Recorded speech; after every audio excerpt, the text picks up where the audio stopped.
Alright, so as we descend further into 2022 and the zero mortal plan continues, right? We're getting wiped out either by the Rona or we're getting wiped out financially by a recession. But how are we doing in terms of collectibles, trading card games, like Weiss Schwarz, the market in general when it comes to just collecting as a hobby? Well, good news everyone. If you actually listened to me and you actually didn't buy into all this shilling and all this bullshit, I'd like to tell you that you probably made out like a bandit for all the things that you probably listened to me on and took my advice on and not bought into all this shilling. And if you didn't listen to me, you probably still think I'm an asshole, but the depiction of this picture is probably you right now saying that this is fine, and you're having some massive copium thinking that, you know, all this stuff is just gonna go up again even though you bought it at peak prices. But inside you're probably panicking and thinking about how you're gonna offload this to some sucker. And hopefully with the new announcements, more people are gonna have more attention to markets like Weiss Schwarz, where hopefully they come across videos like this where they, you know, learn to think for themselves rather than believing all this shilling. And I know like 10 million different other people are gonna do some video about, oh, Avatar's coming to Weiss Schwarz and some boring shit where they're just gonna say that that's what the announcement was. But what I want people to know is that the fact that it's coming means that there is gonna be more mainstream attention to this coming to the collectibles market, specifically in Weiss Schwarz and card games. And you're going to have to realize that with attention coming in, there's going to be more assholes trying to scam people, more assholes trying to take advantage of people that just don't know any better. And I hope videos like mine actually go reach out to people that are new to the hobby so they don't get ripped off and don't get roped in by all this like shilling and stonks and all this other bullshit. All right, so what's the first bullet that you dodge? Mushoku Tensei. If you actually listened to me and didn't buy into all this bullshit, all these prices dropped. The things I can give you, Roxy, dropped down to, it says 270, 280, but it dropped down to almost 200 if you buy it directly from sellers. Last it sold was like sometime last month on TCG Player. Again, if you're new to trading card hobbies, on TCG Player is normally the jacked up prices, so you probably could minus like normally like $50 or more off of it. And then the other big bullet that you probably dodge when it comes to, you know, Mushoku Tensei, this Roxy, oh my god. All those idiots that was shilling for this card saying that it's 2K or whatever it is, or BGS 50 or whatever, it dropped down to almost pretty much 1,300 lowest on TCG Player. Last time it sold for even 1,500 was more than 2 months ago. We're in July right now. Last it sold in May was for 1,500. It was like, what, 2K at some point, and people were shilling for this bullshit. So even at 1,200, I don't think many people are even picking this up. I think I've seen it even as low as 1,000. Again, right, just to reiterate, if you're not interested in this stuff and you don't personally want it, don't buy it. If you bought this at almost 2K, double the price of whatever, you know, people are paying right now, then think about it, right? You're buying at $2,000. If you bought it at 2K, graded or whatever it is, if you're some idiot that bought it like a graded version of this for even more than 2,000, then you lost like almost $1,000 or more dollars, and you know it could probably even go lower again, right? If you don't personally want these things, don't buy these things at peak prices. It just makes no sense. Another card that, you know, people are shilling for, this is the last Mushoku card I'll go over, right? And these are just examples of whatever new set that comes out, don't get roped into this bullshit. This card was selling for almost like what, $500-600. People were buying on TCG Player, and then people are still trying to sell it for $500. And now it's down to like lowest listed for $365, and then I see people even selling it for $350 and no one's buying it. It probably could go lower than that. I would say like it'll probably hover around $250 to $300 if people even buy for it. Again, if you're not interested in these cards, do not buy it. Do not fall into hype ever. Another card I'll talk about is all these Marvel cards, right? At some point, I remember this Spider-Man was almost like $2,000 or some bullshit like that. And then, you know, now like graded copies are out there, and then, you know, you're seeing people buy them for like $700, $800, $500. I think I've seen raw ones for like $200-300 or lower and things like that, right? Again, right? You're falling into the hype of all these assholes just going like, oh my god, this is so fire. Oh, look at this label just came back, not for sale, not for trade, and all this shit. Like I feel like I just go over this over and over again. Like, don't fall for this bullshit. Like, people are like hyped over it. They're capitalizing on the fact that, the Spider-Man movie came out and all this other stuff. Again, unless you really want these cards, most likely if you bought this at $800 or 1K or whatever it is right now, even like $500, unless you're planning to keep it, if you're thinking about using this as an investment to offload it to someone else, you're gonna have a bad time. The one thing that did change while, I was gone was that they did announce that there will only be stamp cards for the Bunny Girl set, as well as, I guess, like the TD card isn't getting reprinted.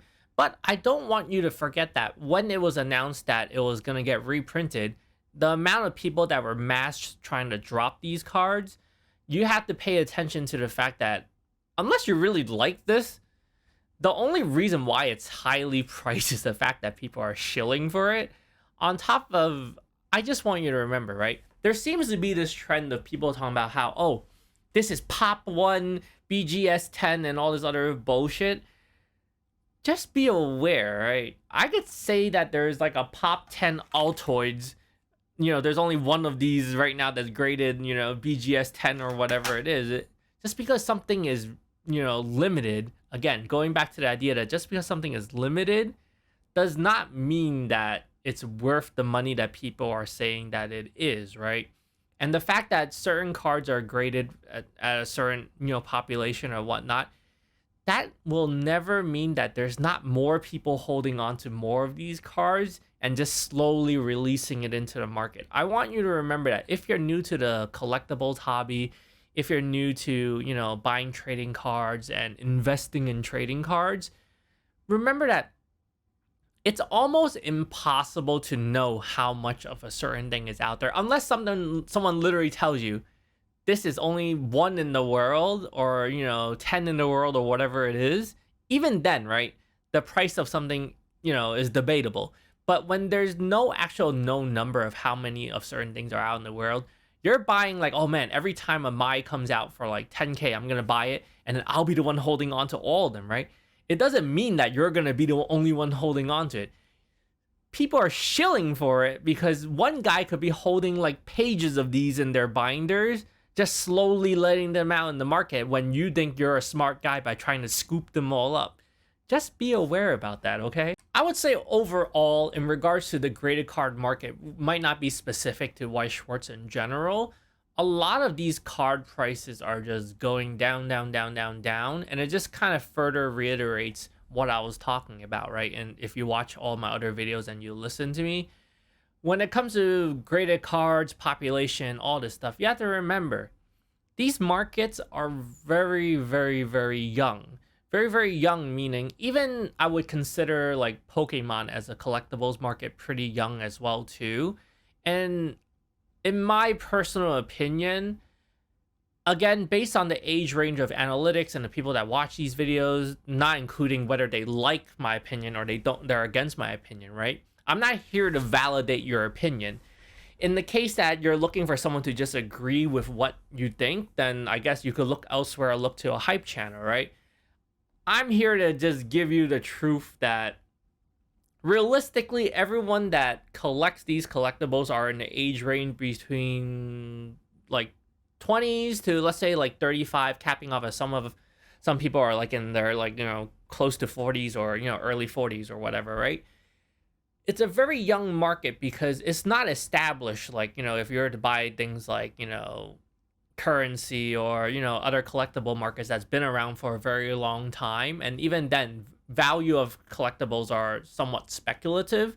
But when the market is young, it becomes even more speculative in a way where you don't know where these prices are going. You're basing these prices based on how things have trended with markets like Pokemon and Magic the Gathering, right? But when it comes to these speculative markets like Weiss Schwarz, like, you're assuming that, in 20 years or 10 years that someone's willing to buy this, right? I remember someone telling me, oh yeah, you're just cherry picking sets in regards to like, these are just the new sets. They're just sets that no one cares about, like Ruby or whatever it is, right? But we can't cherry pick sets. Let's just say, for example, like, okay, Someone told me I'm gonna hold on to a case of Dragon Maid in JP at the time, I think, right? And it's gonna be stonks and going to the moon, right?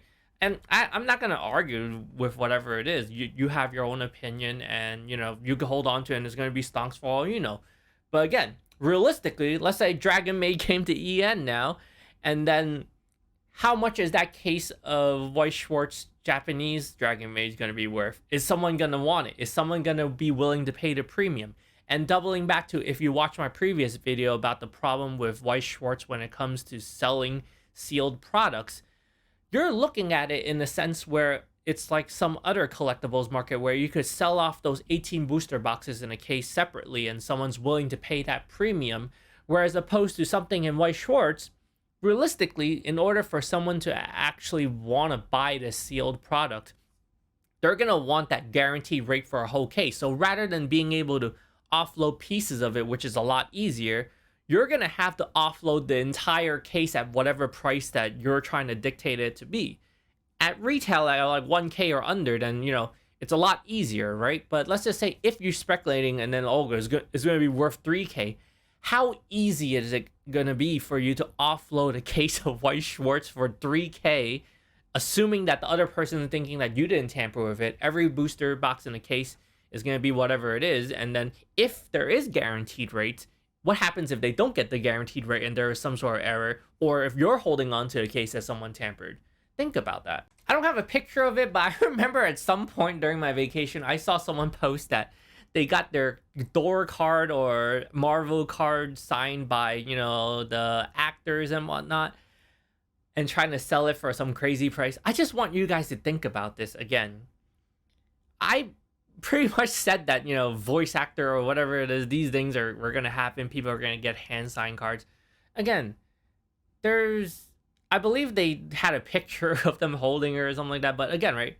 When you're thinking about buying certain things like this, which I'm sure they're going to keep popping up, how are you going to validate that it was signed by a certain person? As well as I want you to know that signatures on cards, real signatures on cards, it's not a new thing. It's been in sports. It's been in like pretty much a lot of different type of hobby boxes done by Panini and whatnot. Tops, upper deck and stuff like that. Just because something has a signature does not mean that it's valuable. Everyone knows Luke Skywalker, right? I'll use this as an example. Mark Hamill, the actor for Luke Skywalker, Star Wars. There's certificate of authentication for signed cards by him, and you could buy them for like $20, $30, $40. Different type of signatures. Even in sports cards, you could get an autographed card by a sports superstar, and depending on the rarity, depending on the type, there's sticker autographs, there's hand signed autographs. It doesn't always mean that it's valuable, which is why I want you to understand that when you're buying a signed card in something like Weiss Schwarz, for example, right? And then there's going to be serial numbered cards, which is going to be more common in a lot of collectibles and card games. These things are not new, and a lot of new collectors in these hobbies get roped into it thinking that everything is valuable, right? But if you look at even like Marvel serial numbered cards, there's a bajillion type of serial numbered cards out there, whether it's Marvel, sports, wrestling, whatever it is, right? And it's been around. It's just that people like you that are watching this video are new to these hobbies and don't know that almost everything has like numbered out of 50, numbered out of 100, numbered out of 10. And this is just pretty much artificial rarity that's just put on top of these things so that they could sell more of them, right? And a lot of times when it comes to autographed things and serial numbered things, you'll look and just Google it, go on eBay, look it up, right? A lot of these things are worthless because you can't put a value on it unless people actually demand these things, right? Which is why I find it so hilarious when you see all these people trying to sell all these like autograph or signatured or graded things in like Weiss Schwarz for thousands, $10,000, $20,000 when you're saying that it's limited or rare and whatnot. I want you guys that are new to the hobby to remember that unless you find a buyer for something, it might as well be worthless. And I always like to use this full art Tifa as an example from Final Fantasy Opus as just kind of an idea for people to understand, right? So this card has always fluctuated between like $300 to $600. And if you watch my videos and you want to collect Final Fantasy cards, I'm going to recommend you to not buy these cards because I have seen people have binders full of these Tifas. They have graded versions of these Tifas, and if you're buying it for $600 after taxes, like what, almost like close to $700 or whatnot, like, don't buy these. Like, unless you're very, very knowledgeable in collectibles markets and trading card markets, if you're buying it for yourself, great, right? If you listen to my advice and you bought any of these things that we've talked about, then if you truly enjoy it, you truly just want to put it in your collection, even if prices go down, it won't matter to you, right? But if you are buying these things because you think that the value will go up, again, you're buying these at a peak price with the assumption that someone is going to want it. Most likely, no one's going to be willing to pay the prices that you're asking for unless you manage to sucker someone else into buying it. And I just want you guys to know, in the, like, I think the 90s and the 2000s, there were 10 million different card games that were coming out. There was, like, you know, Marvel card games, Star Wars card games. There was, like, I don't know, like Lord of the Rings, like 3 different Dragon Ball card games, I believe, throughout the years, and they all died. So if you're holding on to some of these cards, like, I don't know, like Realm of the Gods Vegeta, and you're buying them because someone's telling you that it's going to be something that's going to be super rare and worth something, I want you to keep in mind, think about all the times you've seen someone trying to offload some of these cards, like trading my Dragon Ball cards for X, Y, and Z, trading my Naruto and Bleach cards for X, Y, and Z.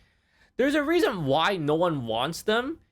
It's because all these card games were dead and there's no demand for it. And you could look at even games like Digimon isn't even like, I know a lot of people play Digimon, but you could look at even, you know, Digimon as a game. There's a lot of these like chase cards that people were buying for like hundreds of dollars or whatever it is, and all these tanked in price as well too. Realistically, if you think about it, how many people are actually going to want these Digimon cards once these card games die? And even if they don't die, people keep playing it. You know, are you going to be able to offload, you know, a Greymon card from an event for, you know, $500, $800 to someone else, like, you know, 10 years from now? Is someone going to want to pay that? And that kind of goes back to when I was talking about the demographic. Again, most of you guys watching the videos range between like the 20s to mid 30s, maybe late 30s, like at most like early 40s, right? We're all in the generation where everyone's nostalgic for these card games, and you're assuming that there's going to be a market for it. In most speculative markets and collectibles and whatnot, people always think that there's going to be a market for these things 20, 30 years later from now. But again, I want you guys always to think about your financial situation might not be the same as someone else, right? If someone else has, you know, they have investments, they're making a lot of money, they have a house, you know, they paid off their mortgage or whatever, they have nothing to worry about, doesn't matter, right? If they lose the money, they bought all this bullshit and it's a drop in the bucket, it doesn't matter.